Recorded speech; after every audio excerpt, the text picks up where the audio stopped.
What is up, everybody? Today's video is going to be a ranking of the best characters in each Smash game, in 64, Melee, Brawl, Ultimate, and Smash 4. There are always questions about tier lists and who's the best character in each game, but comparing them all to each other is something that doesn't happen quite as often, so today you'll get your answer for who is the best Smash character of all time, and who's the worst best Smash character of all time, at least in my opinion. But before we get into it, what do you think the order is? What do you think I'm going to say? Let me know down in the comments, and of course while you're down there, subscribe to the channel. I put out a bunch of content, and my tier list is coming up, so we're Gucci. These are clearly, other than Joker, because there's the most debate in Ultimate, Fox is clearly the best Melee character, Pika's clearly the best 64 character, Meta Knight's clearly the best Brawl player or character, and Bayonetta is clearly the best Smash 4 character. So like, these are the best, and I'm just going to be talking about the best of each game.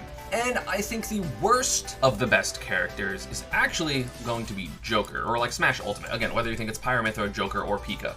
I think whoever the best character is, it kind of is determined peak as well as losing matchups. And every character in Smash Ultimate has losing matchups, like at least 2 or 3.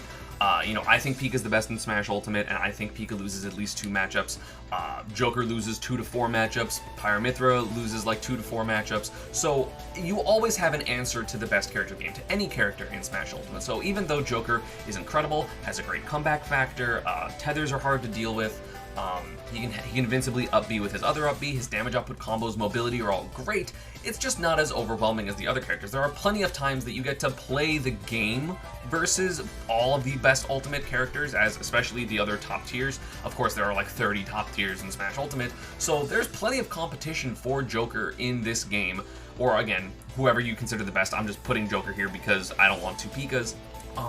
But overall, just like, you can definitely fight Joker. Joker isn't like so overwhelmingly good that you have to be on the tippity top of your game at all times or you're screwed. Like, you don't have to kill him in a hit or you're going to lose the game. And I feel like that is the case for some of the other characters in this. So yeah, I would say the worst best character is whoever the best Smash Ultimate character is. The next best character is, in my opinion, going to be Smash 64 Pikachu. I know Smash 64 Pikachu is absurd, doesn't have a losing matchup, and he's just like incredibly broken. But the thing is, in Smash 64, like the top 5 or 6 characters are all kind of broken, whether it's Pika, Kirby, Fox, Falcon, mostly those 4 actually. Like, those are the 4 kind of super broken characters in 64. So you can definitely, even though Pika's the best, and Pika's overall going to be the most oppressive of those characters because of his frame 1 quick attack and stuff like that. I really just think that overall 64, because everyone is broken, it kind of makes it more balanced.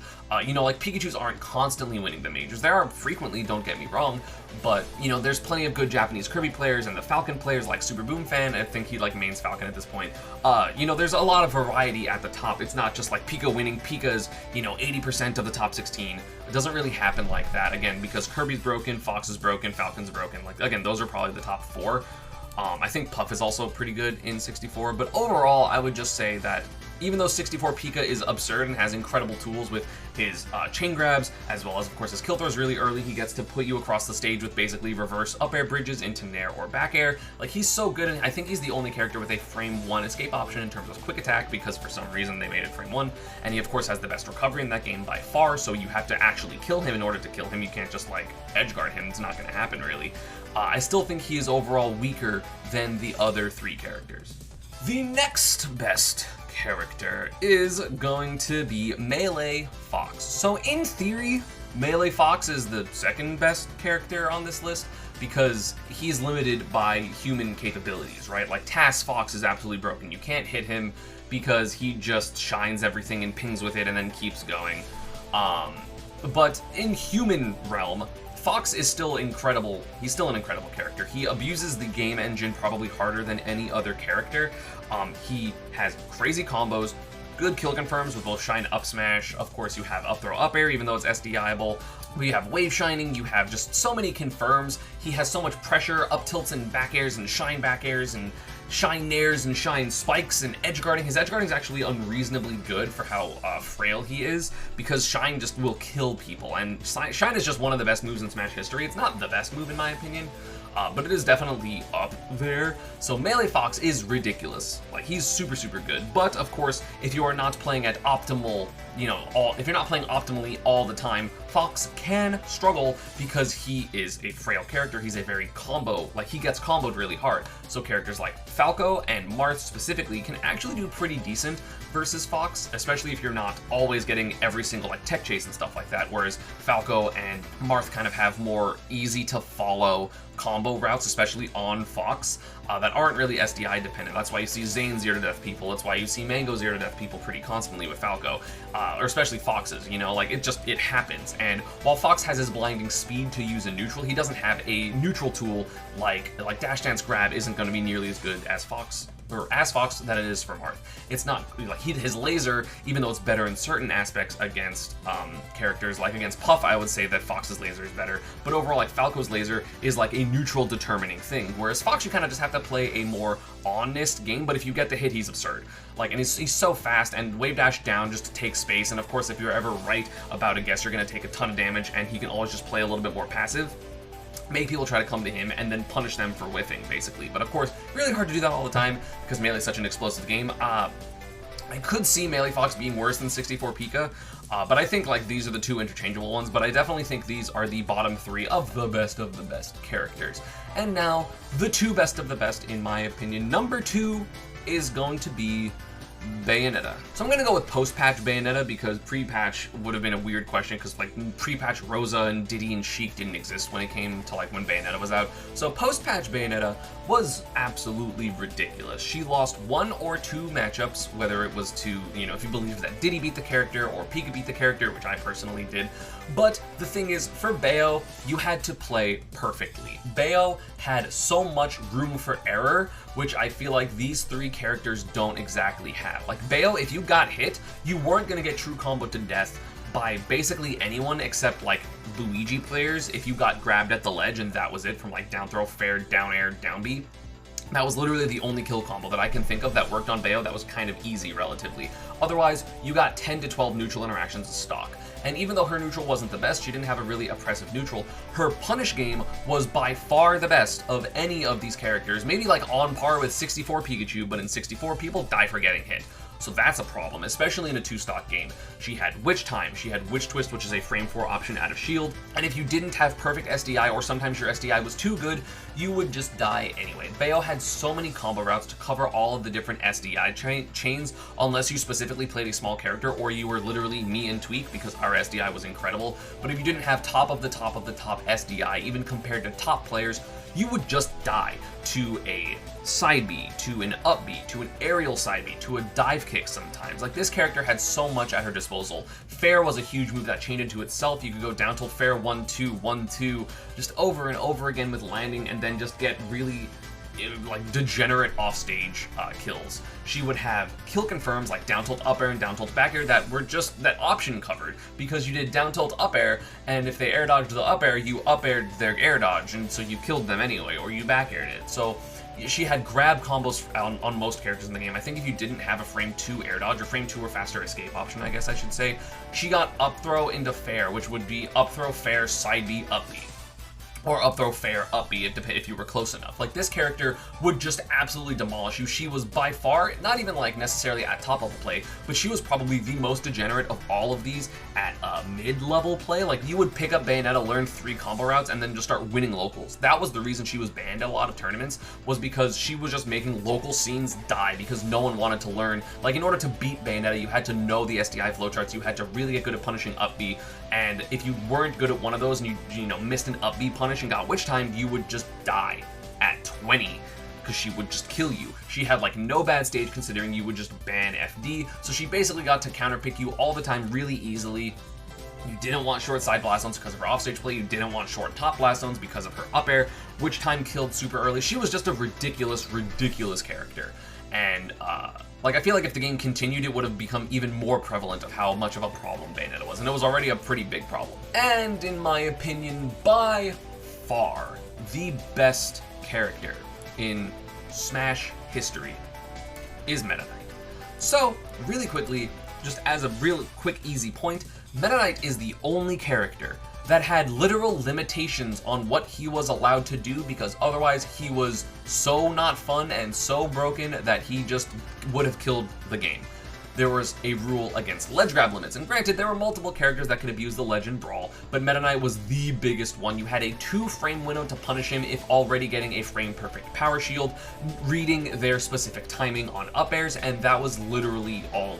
That's all you had. You had a 2-frame window to get like a down angle forward tilt, which some characters didn't even have, to not let him plank. So he had to get off the ledge at some point because we said, hey, if you grab the ledge too many times and the game times out, you lose. He also had no Scrooging, which was basically, on Smashville specifically, basically you would be able to go on the side of the Smashville platforms, like here's Smashville, and then they'd have the platform that would, go across. So if you would basically you would be on the platform would go above the stage, you would jump off it, go like up air, up air, up air, up air, and then glide under the stage and then land on the platform.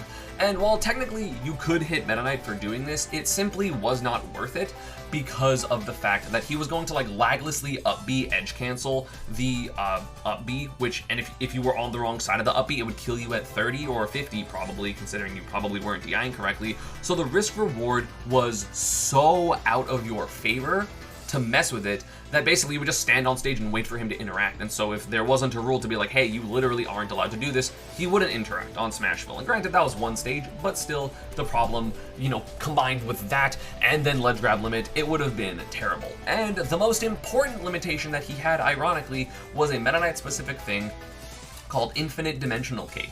Because for some reason, if you downbeat and then hit the floor, like if you were to downbeat in the air and hit the floor, you get a little bit more floor time, and then you would reappear a little bit later. But basically there was a way to manipulate this where you downbeat on the ground and then tapped C-stick up, went slightly above the level, then were holding down, so then you touched the level, got extra invincibility time, and you could do that over and over and over again until time ran out. So he would, in theory, hit you once, go downbeat, you can't hit him because he's invincible and invisible, and then just win the game by stalling out. So he wasn't allowed to do that. So just as a rule, he's the only character that needed limitations on him just overall as a character. There wasn't an up B limit for Bayonetta, there wasn't a shine or laser limit for Fox, there isn't anything with Joker, there's nothing with 64 Pika. So already, he broke the game multiple ways, and that's not even including how good he was as a result of the other, Dimensional Cape is, because of Infinite Dimensional Cape, theoretically the best move in Smash history because it was a win button. It was I have the percent lead, I win. You couldn't do anything about it. So he had a win button.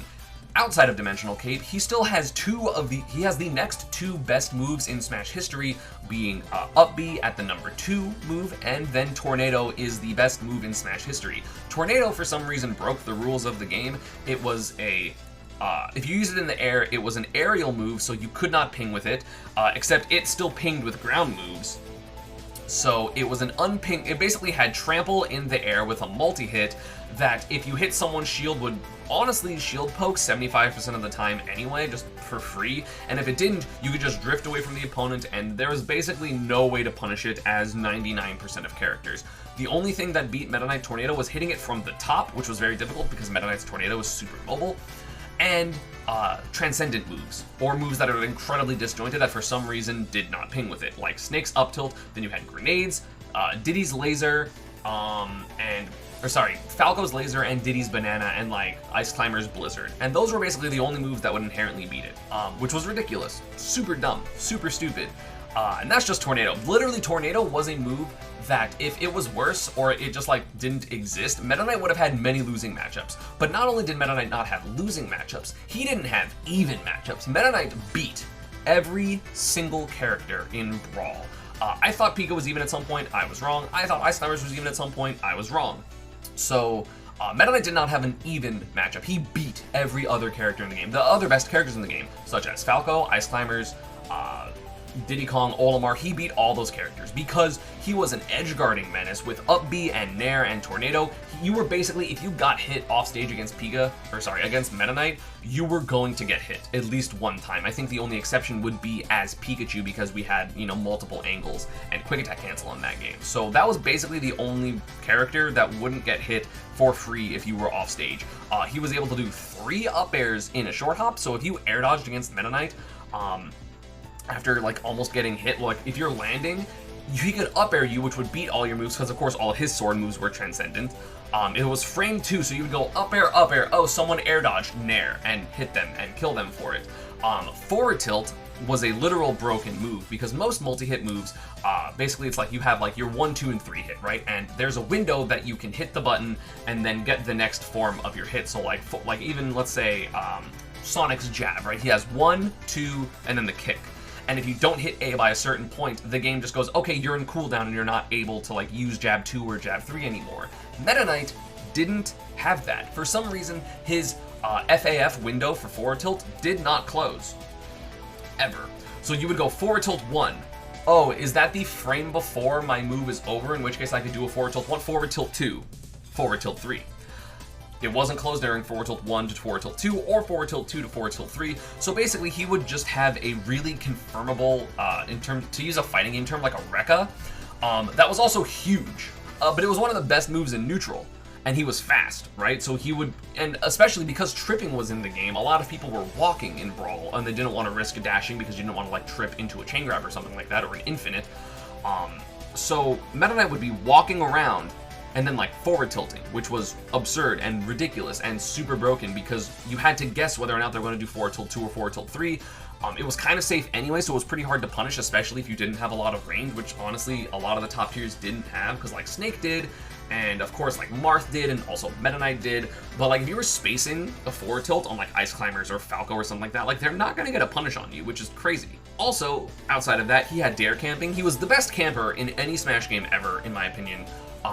Maybe Sonic in Smash 4 was better, but like down air was almost impossible to mess with as the majority of characters because down air was absolutely giant. It was ginormous. It was so ridiculously big, and if it hit you, it sent you at a really bad angle, so you could get edge guarded from that, or he would just like land and then reset the position. Because of platforms, he was able to make his pressure really ambiguous basically all the time. And then he killed you because like forward smash was hard to punish. He had, of course, like Nair and up B had a shield, and up tilt, which was almost as strong as Snake's up tilt as far as I remember. Killed at like 110 with the sweet spot. So like he did damage because he was one of the only characters outside of like chain grab characters that had like actual combos. Because he had like up air into the blast zone, and then like forward air or back air or Nair or up B or tornado, which sometimes if tornado decided to work correctly would just kill you. It was called the Rufio combo. Which was ridiculous. Literally the only flaw of Meta Knight as a character is the fact that he was kind of light, and also the fact that he didn't have throw combos. Boo-hoo. But like he didn't need them because you were forced to shield all the time. If you shielded against Meta Knight and you shielded more than one hit, he would just tornado and hit you for it. He had an invincible up B as an anti-air. He had up air out of shield. His combo routes were actually pretty generous too, because he had like landing back air and some interesting stuff like that. But it was just like, it was so dumb. So not only did he break the game in multiple levels, not only should he have been banned in my opinion, not only did we have to ban 8 or 9 tournament stages because of Meta Knight, but then he was, even after we did everything, still by far the best character. The angle that Shuttle Loop sent out was ridiculous. It would literally send it like low, like a downward angle if you DI'd like away or down just because you got caught by it. He had edge cancels. He had literally anything a character would want. You had to nerf him outside of the game to make him playable and not just by far the best character in Smash history. And then even with all of those interruptions, he was the best character. And yeah, that's going to be about it. Let me know down below what you thought of the list. If you want me to go into any of these characters more in depth in like their own video, I totally can, although I obviously ranted the most about Meta Knight. But yeah, as always, social media and Panda and partner stuff is down below, and I will see you all next time. Bye. Pikachu, busted.